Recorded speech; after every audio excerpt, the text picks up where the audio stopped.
Caros amigos,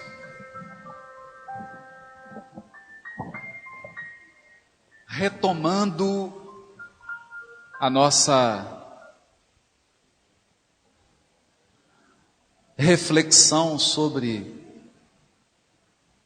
Jesus como esse grande médico das almas, que vem curar os sentimentos adoecidos ao longo de várias e várias reencarnações,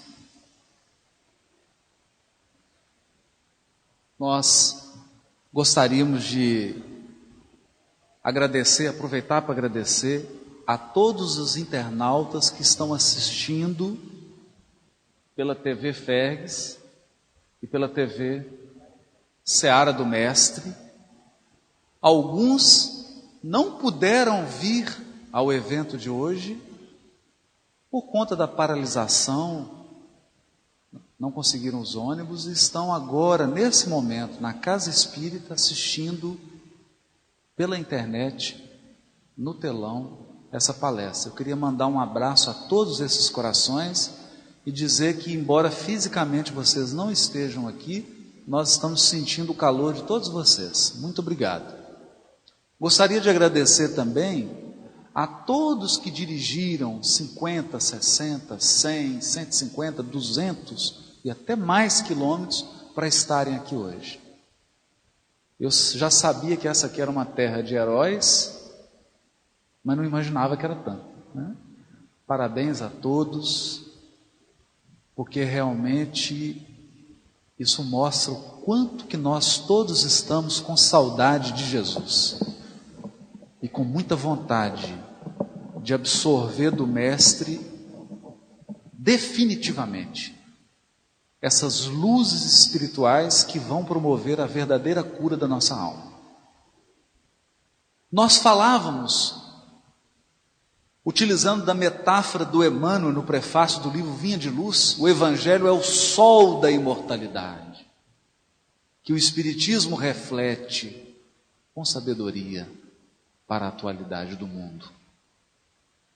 O Evangelho é esse sol que, quando entra num coração humano, ilumina aqueles cantos escuros, porque dentro de nós há um vasto território, há terreno com plantio de trigo, mas há também pântanos, e a atitude de um agricultor quando encontra um pântano, não é relegar o pântano ao abandono.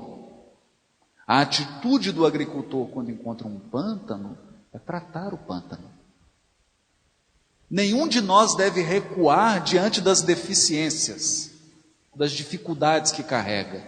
Todos nós somos portadores de vícios, alguns vícios alimentados ao longo de 2, 3 mil anos. E esses vícios não serão superados ao toque de mágica. Isso exige um esforço de autoeducação profundo, intenso e longo. Exige um cuidado. Por isso, quando esse sol da imortalidade, que é o Evangelho, penetra num coração, ele desperta o sentimento da fé e o sentimento da gratidão. Mas ele também faz outras coisas. Diz Joaquim Murtinho, assim também, a palavra agradável que proferimos ou recebemos, as manifestações de simpatia,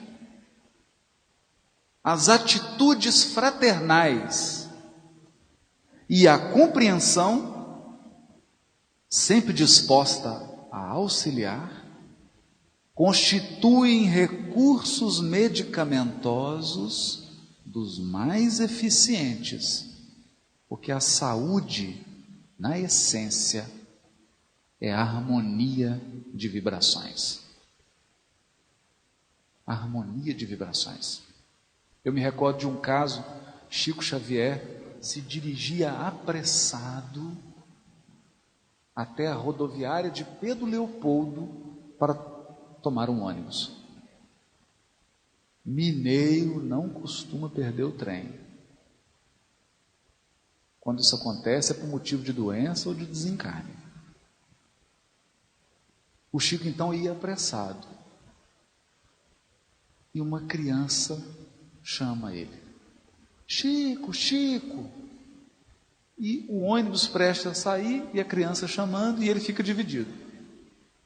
Para atender a criança ou toma o ônibus? E a gente conhece o Chico.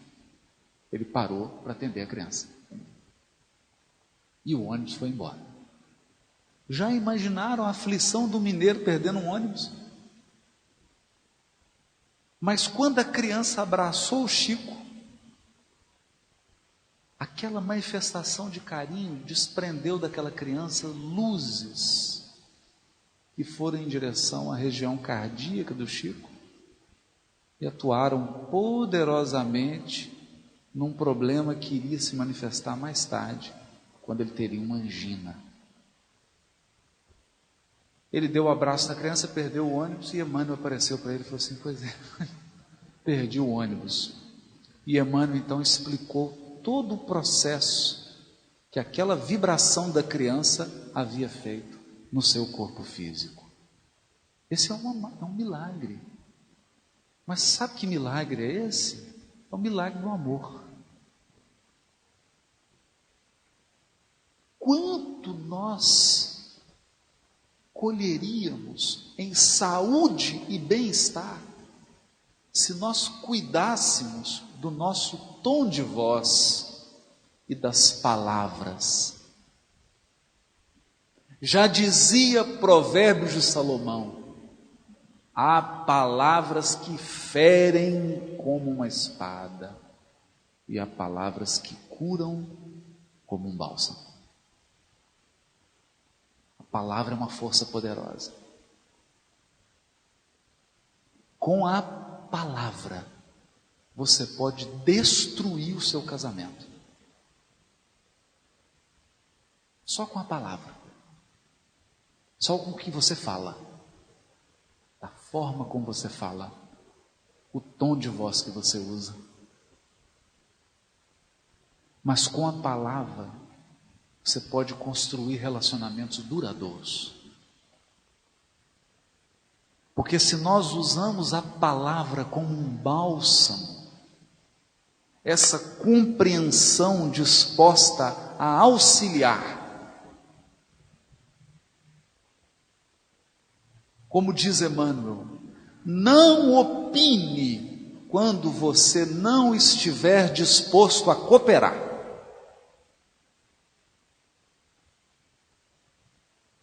Não opine quando você não estiver disposto a cooperar. Porque senão é assim, a pessoa está construindo a casa, você olha e fala: essa parede ficou ruim, né? Está torta. O azulejo está errado, né? Aí você fala: você quer me ajudar? Não, só quero criticar.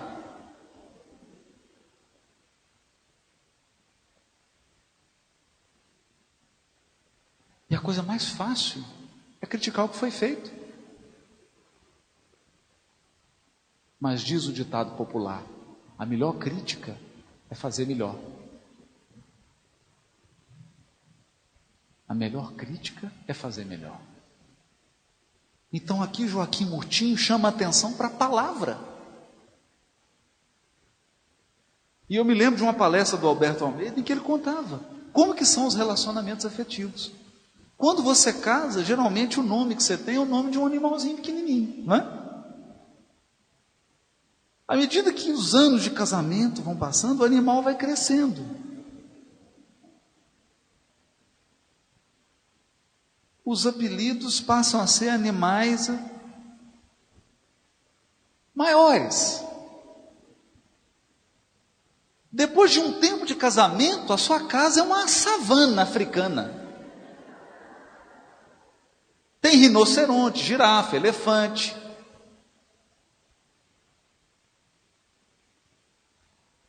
E nós começamos a adotar uma postura dentro do lar,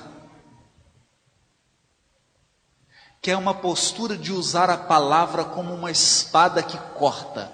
E tudo que corta, demora para fechar. e quando fecha, vira cicatriz. E muitas vezes a gente bate a porta da casa espírita dizendo: eu estou vivendo uma infelicidade no meu lar. Mas nenhum de nós, muitas vezes, tem a coragem de reconhecer que possui uma metralhadora na boca.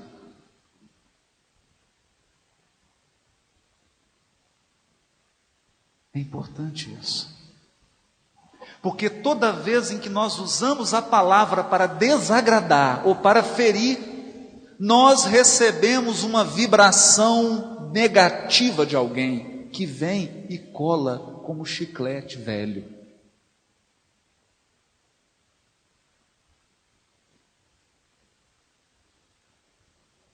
Toda vez que nós usamos a palavra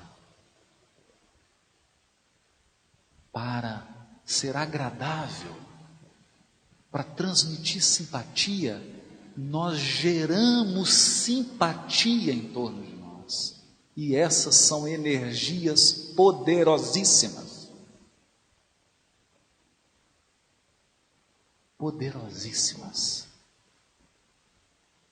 É um recurso poderoso que nós temos nas mãos e nem sempre usamos em favor da nossa saúde. A palavra. Outro recurso, a cooperação. Cooperação. Seja parte da solução, evite ser parte do problema. Muitas vezes, para solucionar um problema, nós criamos um problema 3 vezes maior.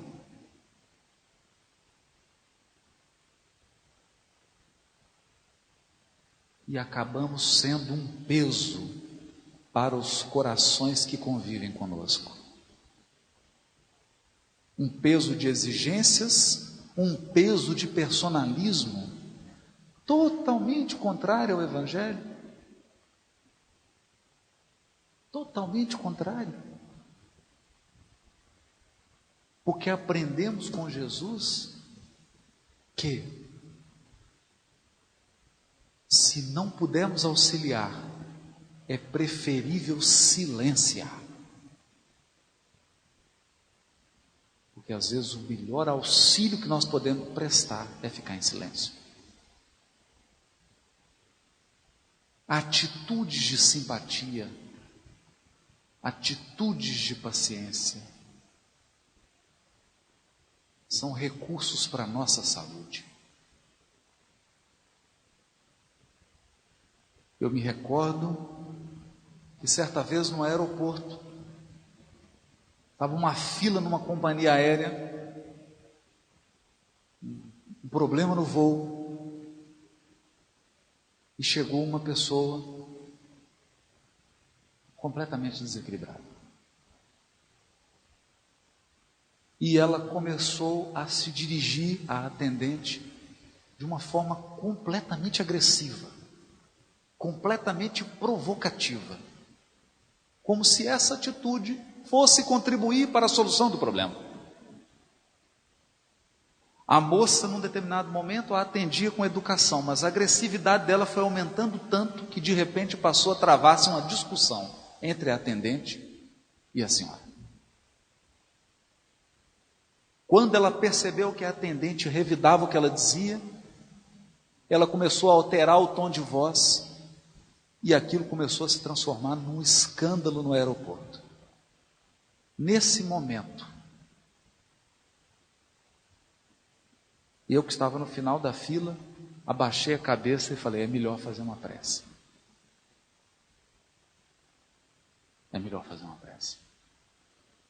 E aquele ambiente foi se tornando um ambiente tão pesado e tão negativo, que de repente um senhor fez o que não deveria ter feito.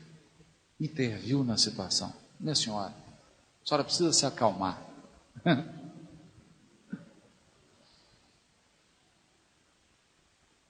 Então toda a energia que ela direcionava para a atendente, ela passou a direcionar para a pessoa que estava na fila.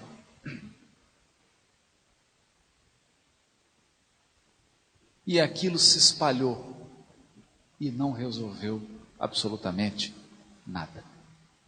Nada. Mas com certeza,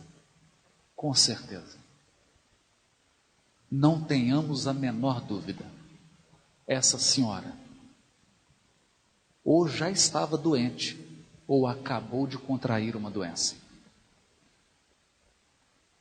Porque semelhante estado emocional representa bombardear as células do corpo físico com energias deletérias. Isso se materializa e se transforma em doenças, muitas vezes de diagnóstico muito complicado e de tratamento mais difícil ainda. E o corpo físico reflete como uma residência as condições do morador. A pessoa que não controla as emoções acaba viciando o aparelho nervoso. Todos esses sentimentos voltam em nós mesmos, porque existe um tribunal nos julgando. Só que eu tenho uma notícia para dar. Ele não está fora, ele está dentro de nós. A lei e o tribunal está dentro de nós. Toda vez que nos afastamos das correntes de amor e sabedoria que regem a vida, nós experimentamos uma resposta automática da própria vida. Automática. Não há ninguém julgando. Não precisa ninguém nos julgar. Nós somos os mais severos juízes de nós mesmos. Essa é a lição. Mas se nós somos os juízes, nós somos também os responsáveis pela cura. Em nenhuma passagem do Evangelho, Jesus diz para alguém: eu te curei. Ele sempre diz: a tua fé te salvou.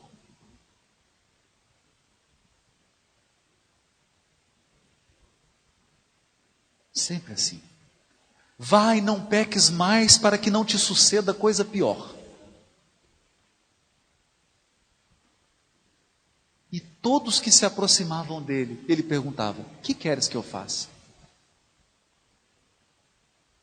Quando eu era jovem, uma passagem do Evangelho me intrigava. A passagem do cego que chega para Jesus e Jesus pergunta para ele: o que queres que eu faça? E eu achava que isso era sem sentido. Porque se eu sou cego e eu vou até Jesus para ser curado, o que queres que eu faça? Não, eu quero que o Senhor cura meu ouvido. Eu sou cego, mas quero que cure o ouvido. Não fazia sentido. Porque naquela época eu era uma adolescente inexperiente. E eu acreditava que todo cego quer ser curado. Eu acreditava que todo mundo que pergunta quer resposta. Até que a experiência me ensinou que são pouquíssimos os cegos que querem enxergar. E nem todos que perguntam querem a resposta. Então Jesus era muito positivo. E toda vez que nós buscamos Jesus em pensamento, dizendo: mestre, o senhor está vendo meu casamento. Mestre, o senhor está vendo minha conta bancária. Mestre, o senhor está vendo a minha família, o senhor está vendo a minha situação física. Há sempre uma voz silenciosa do governador espiritual do ódio. O que queres que eu faça?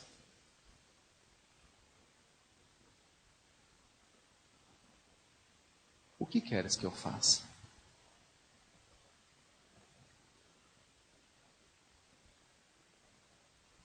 Por que me procuras? E se nós de fato desejamos a cura do Espírito, é preciso dar uma resposta satisfatória. O cego Bartimeu respondeu: Senhor, que eu veja. Eu quero ver. Que eu veja. Ontem nós ainda comentávamos. Imagine o espírito que nas últimas 3 encarnações falhou por causa do dinheiro. Por causa do dinheiro ele abandonou família. Por causa do dinheiro ele abandonou a educação dos filhos. Por causa do dinheiro ele deixou de amar o trabalho. Por causa do dinheiro ele se acostumou com facilidades, sem esforço. Por causa do dinheiro ele complicou a sua evolução espiritual em no mínimo 5 a 10 encarnações. Então, cansado de cair por causa do dinheiro, ele, ao combinar a sua atual encarnação com os benfeitores, disse para eles: eu quero fazer um pedido a vocês. Toda vez que eu fizer uma prece como encarnado, pedindo dinheiro, vocês digam não. Não me deem dinheiro. Eu preciso de uma vida com dificuldade. Porque o dinheiro tem complicado a minha evolução espiritual. E então, nos momentos difíceis da sua encarnação, ele se revolta e pede para Deus: Pai, eu só estou te fazendo um pedido simples, só um. E prometo nunca mais fazer prece. Eu só quero a mega acumulada da virada do ano. Mais nada.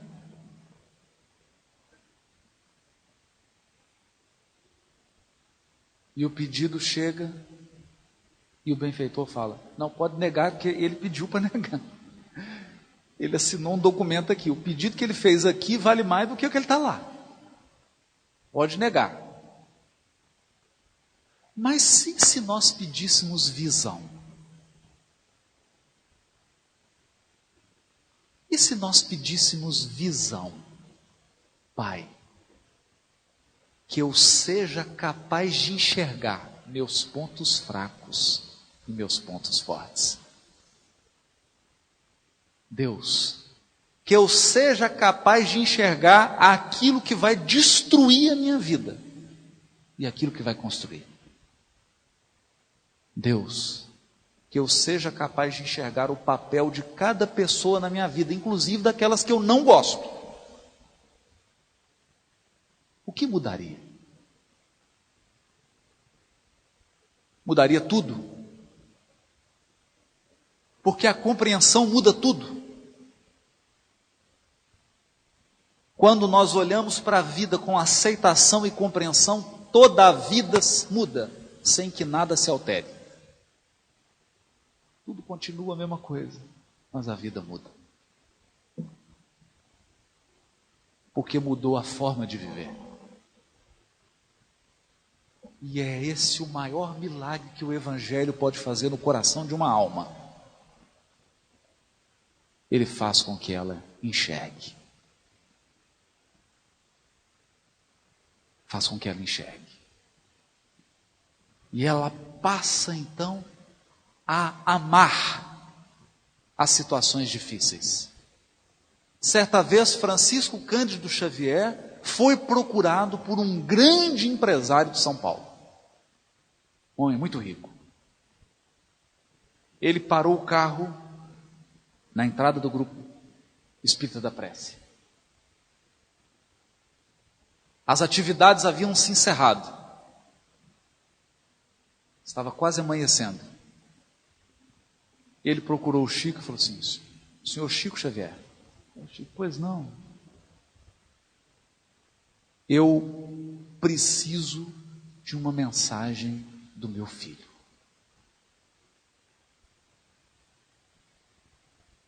Meu filho desencarnou. E o Chico disse para ele: meu irmão, o telefone só toca de lá para cá. Não sou eu que tenho controle sobre quem se manifesta. Eu apenas atendo às chamadas. O homem enfiou a mão no bolso do terno, tirou um talão de cheque e disse para o Chico: você não está entendendo o que eu estou dizendo. Abriu o talão de cheque e uma caneta e disse assim: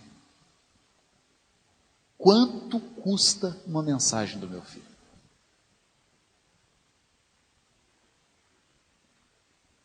Nessa hora, o Chico, que tinha 1,60 m, ficou com 2 metros de altura. Porque quem assumiu o comando da situação foi Emmanuel. E o benfeitor Emmanuel disse para ele: meu irmão, você está equivocado. O seu primeiro filho morreu, desencarnou, porque você viciou ele, dando todas as facilidades. Nunca ensinou ao seu primeiro filho a disciplina. Nunca o ensinou o amor ao trabalho. Você nunca educou o seu filho para administrar os seus bens. E ele suicidou-se numa motocicleta. Então você, não contente, viciou seu segundo filho.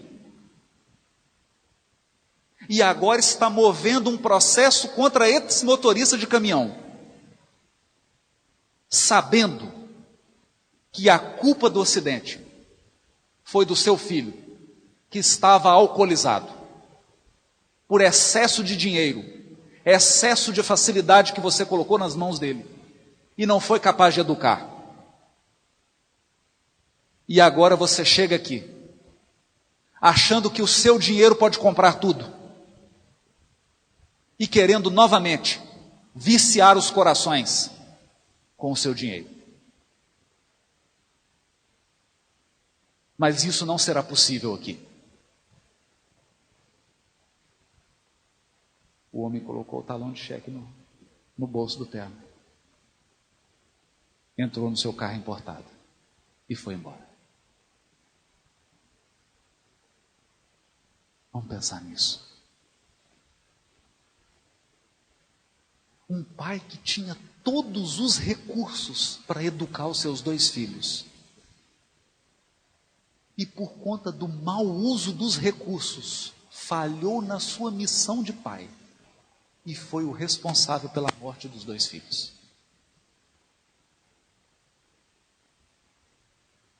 E se ele tivesse pedido ao mestre: Senhor, eu veja. O que teria feito ele? Teria educado. Teria afeiçoado o coração dos filhos ao trabalho. Teria ensinado aos filhos o valor da disciplina. Teria ensinado ao filho o valor de cada centavo ganho. Teria ensinado aos filhos a responsabilidade de administrar um patrimônio vultoso. E quem sabe, esses filhos estariam entre nós, transformando aquela riqueza em prosperidade para a comunidade onde eles estivessem vivendo.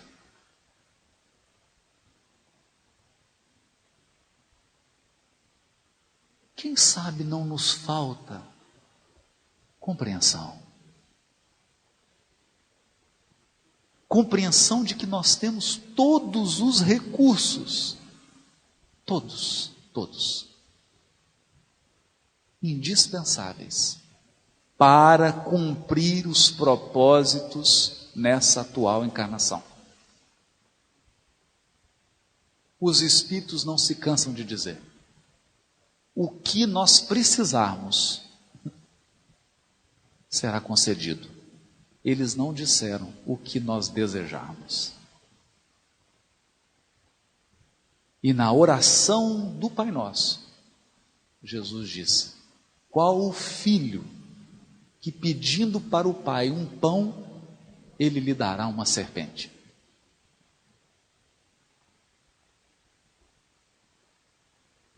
O Pai sabe o que é pão, o que é serpente.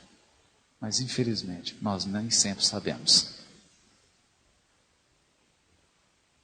Muitas vezes o que nós mais desejamos é o que mais vai nos prejudicar.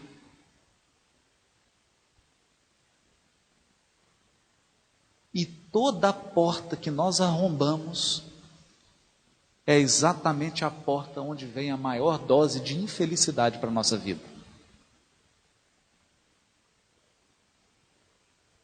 Por isso dizia Abigail ao jovem e combativo Paulo de Tarso: ama, porque quem ama enxerga no mínimo 1000 anos adiante. Quem ama sempre enxerga mais longe. Porque quem ama é capaz de ver sementes. Quem ama muito é capaz de ver os frutos dentro da semente. Como diz o provérbio chinês, qualquer um pode abrir uma laranja e contar as sementes. Mas qual de nós pode olhar uma semente e dizer quantas laranjas tem nela?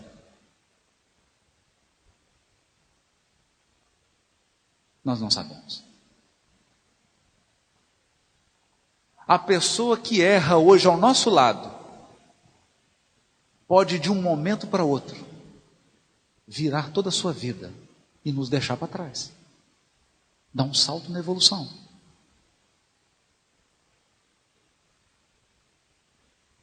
Quem ama, vê. E diz Abigail: espera. Espera. Deus é sempre o último a falar. Deus é sempre o último a se manifestar, porque quando Ele se manifesta, está resolvido. É preciso esperar. Porque o Criador nunca colhe frutos verdes. Há sempre o momento exato de agir. Espera. E quem aprendeu a virtude da paciência, sabe guardar o coração em paz. Terceiro conselho de Abigail: trabalha. Eu me lembro que era muito jovem e conheci um grande espírita em Minas Gerais, o senhor Leão Zalho. Ele era um médium de cura extraordinário. A pessoa chegava com um corte, ele começava a dar um passe, a cicatriz fechava. E um dia ele parou de atender. Aí eles perguntaram para ele: senhor Leão, por que o senhor parou de dar os passes? Ele falou assim: agora já tem dermatologista, não precisa de mim. E um dia, eu fui consultá-lo sobre um problema. Ele olhou nos meus olhos e disse assim: meu filho, Não existe nada difícil na vida. Não existe nada difícil, só existe coisa trabalhosa.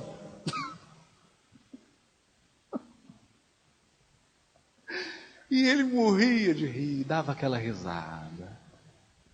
Um viúvo que cuidava de uma filha com paralisia cerebral. Chegava na casa dele, a menina estava deitada na cama e ele cuidando da filha. Ele atendia a filha com paralisia e ia receber as pessoas para atender. Nesse dia, eu tive que esperar ele dar banho nela, trocar, dar comida. Depois que ele atendeu a filha com paralisia cerebral, ele foi me atender. Pois não, meu filho. E eu contei o problema. Ele falou, não tem nada difícil nessa vida. Tem coisa trabalhosa. Então, trabalha. Porque o trabalho é o esforço inteligente. Esforço inteligente. Não basta fazer esforço. Eu aprendi um ditado, a pior coisa que tem é um burro entusiasmado. Porque ele está entusiasmado, mas ele continua burro. Então não adianta fazer esforço às cegas. O esforço tem que ser preciso e inteligente. E Emmanuel diz, o tempo não respeita as obras que foram construídas sem o seu concurso. O tempo não respeita. O tempo só respeita aquilo que foi feito com a ajuda dele. Então, tudo que vale a pena é trabalhoso e leva tempo.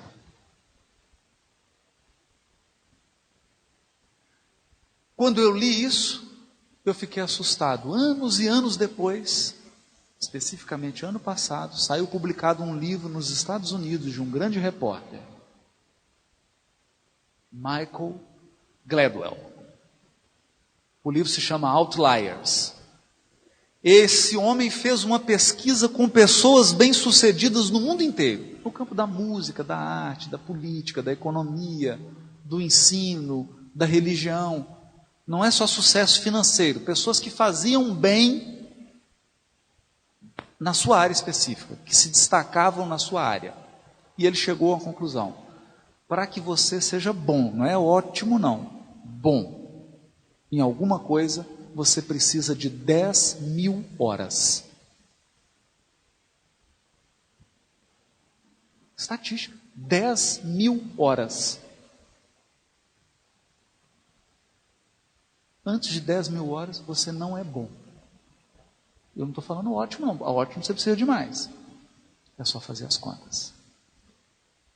Tudo é trabalhoso. Então o conselho era: ama, trabalha, espera, trabalha. Ama, trabalha, espera, perdoa. Perdoa.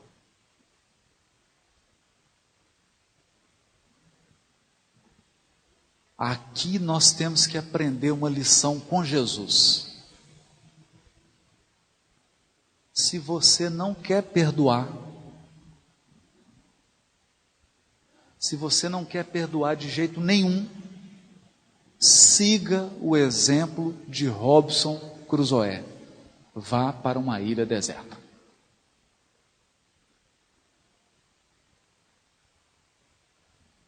Relacionar-se tem um preço. É impossível relacionar-se com qualquer pessoa nesse mundo de meu Deus sem precisar, uma hora ou outra, perdoar.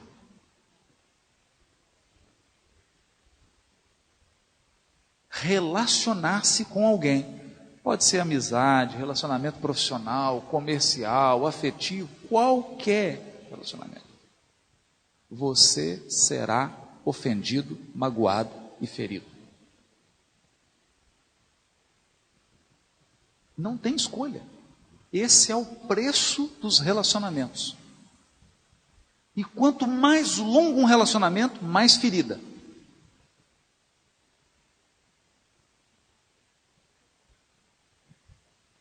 Quanto mais tempo de casamento tem uma pessoa, mais tempo de perdão tem ela.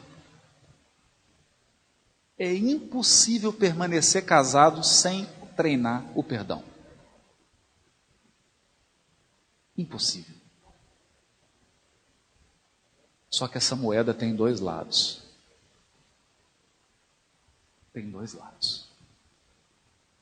Toda vez que nós falamos em perdão, nós pensamos, alguém nos ofendendo e a gente perdoando.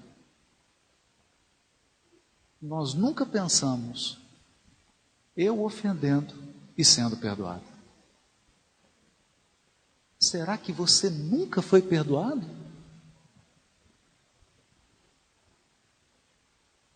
Não vale essa pergunta para os anjos que estão aqui presentes. Eu estou falando para pessoas normais, encarnados como nós. Se tiver algum anjo encarnado aqui, ou em espírito, não vale. Você nunca foi perdoado? Você nunca disse algo na hora errada, de forma errada? Você nunca cometeu um erro? Você nunca ofendeu ninguém? Nunca precisou do perdão de ninguém?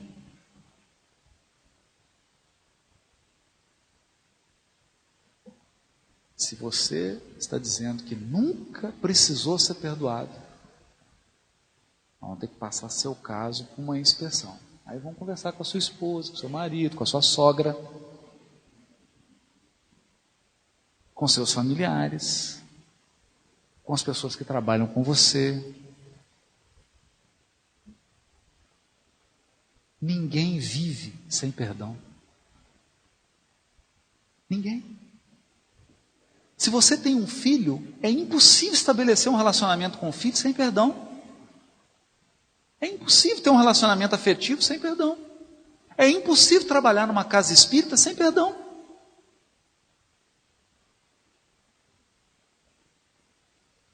E a mágoa é o sentimento mais destruidor que um coração pode carregar.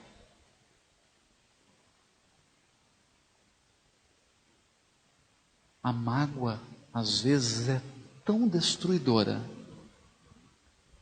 que ela gera, inclusive, o câncer. Porque a mágoa é um sentimento tão profundo que ela altera o processo de multiplicação das células. As células não conseguem fazer o seu trabalho diante daquele sentimento. Isso não é brincadeira. Francisco Cândido Xavier. Eu não vou poder dar o nome aos bois, mas eu vou contar a história. Tinha uma pessoa muito ligada a ele. Eu sei quem é a pessoa. Eu conheci essa pessoa. Ela já desencarnou. O Chico também. Era uma pessoa muito próxima. E o Chico tinha um cachorro de estimação. E esse cachorro ficou doente. E o Chico chegava de madrugada das atividades espirituais e ia cuidar do cachorro. Mas o cachorro uivava, incomodava, e o Chico tinha que acender a luz para cuidar do cachorro, aquilo era uma incômoda. Então o que ela fez? Ela falou assim, eu vou ajudar, vamos resolver esse problema. E geralmente a gente é assim, um elefante entrando dentro de um jardim. Tem um jardim bonito, nós somos o elefante. A gente fala assim, eu vou colher essa rosa. Aí você colhe a rosa e destrói o jardim. Então ela pensou assim, eu vou resolver esse problema, vou matar o cachorro. Ajudo o Chico, resolvo o problema, vou matar o bicho. Deu um veneno, o cachorro morreu.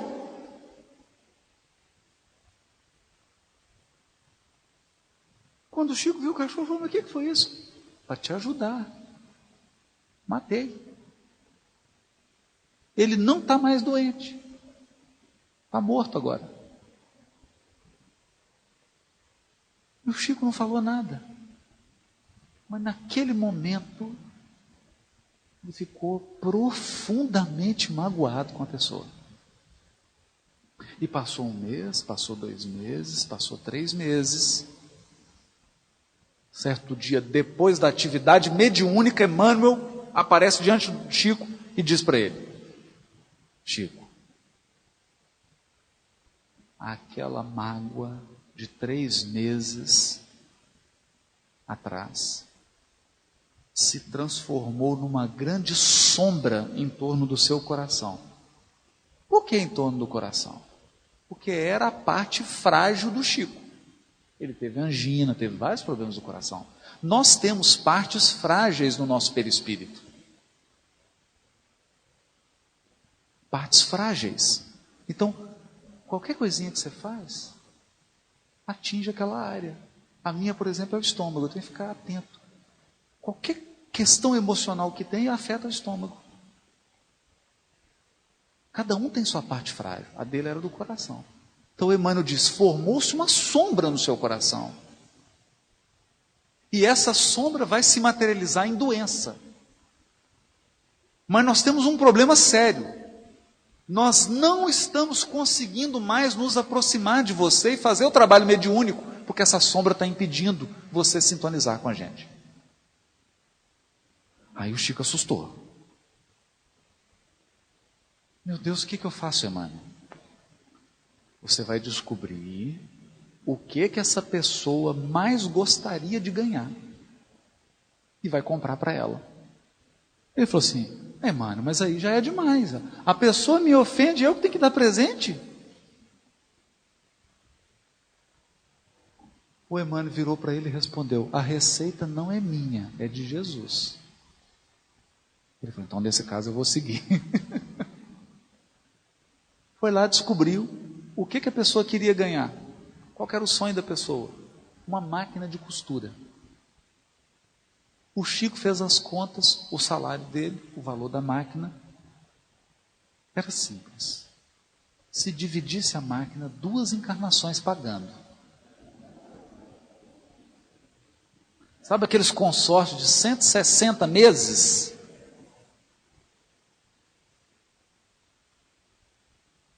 Ele comprou a máquina. Deve ter pago até o último dia da encarnação dele.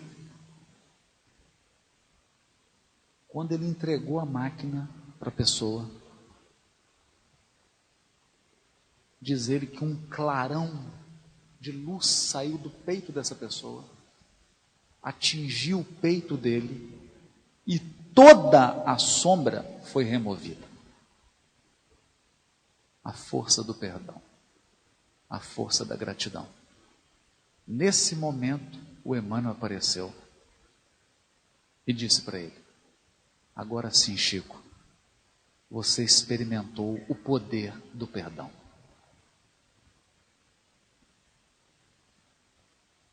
Não foi por outra razão que a última lição de Jesus na cruz foi o perdão. E eu gostaria agora, no término desse nosso encontro,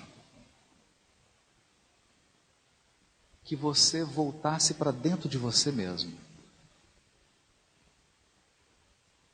Voltasse para sua casa e fizesse uma meditação essa noite.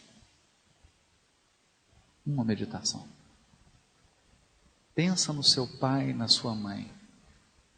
Perdoa tudo o que eles fizeram, que você não tenha gostado. Pensa nos seus antepassados. Se teve alguém que trouxe algum prejuízo para você,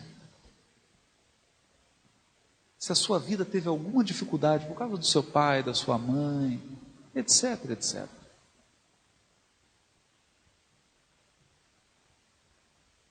Diga assim: está perdoado. Eu te perdoo. Mas olha também para as pessoas da sua casa, para a esposa, para o marido, para os filhos, para a sogra, para todas as pessoas do seu relacionamento. Vibra esse sentimento de perdão para todas elas. Não faz isso por elas, não. Faz isso por você. Tira esse peso do coração. Tira essa sombra. Cura você mesmo. Deixa o sol do Evangelho entrar. E fala assim: está perdoado. Está perdoado. Porque não importa o que essa pessoa te fez, você está aqui, você está bem. Esquece isso. Há duas formas de alguém resgatar um débito: a lei divina atuando, ou a vítima que foi ofendida vingando. O que você quer? Você quer ser a vítima que vinga? Para vingar, você vai se algemar a quem te ofendeu. É da lei. É um direito que você tem. Se você quiser vingar, se você quiser cobrar, se você quiser fazer justiça com as próprias mãos, Deus vai deixar. Mas tem uma condição: você vai ter que viver ao lado do agressor até o final. Mas se você perdoar, você está livre. O ofensor não. Ele vai ter que acertar as contas com a lei divina. Você está livre. Quem perdoa se liberta.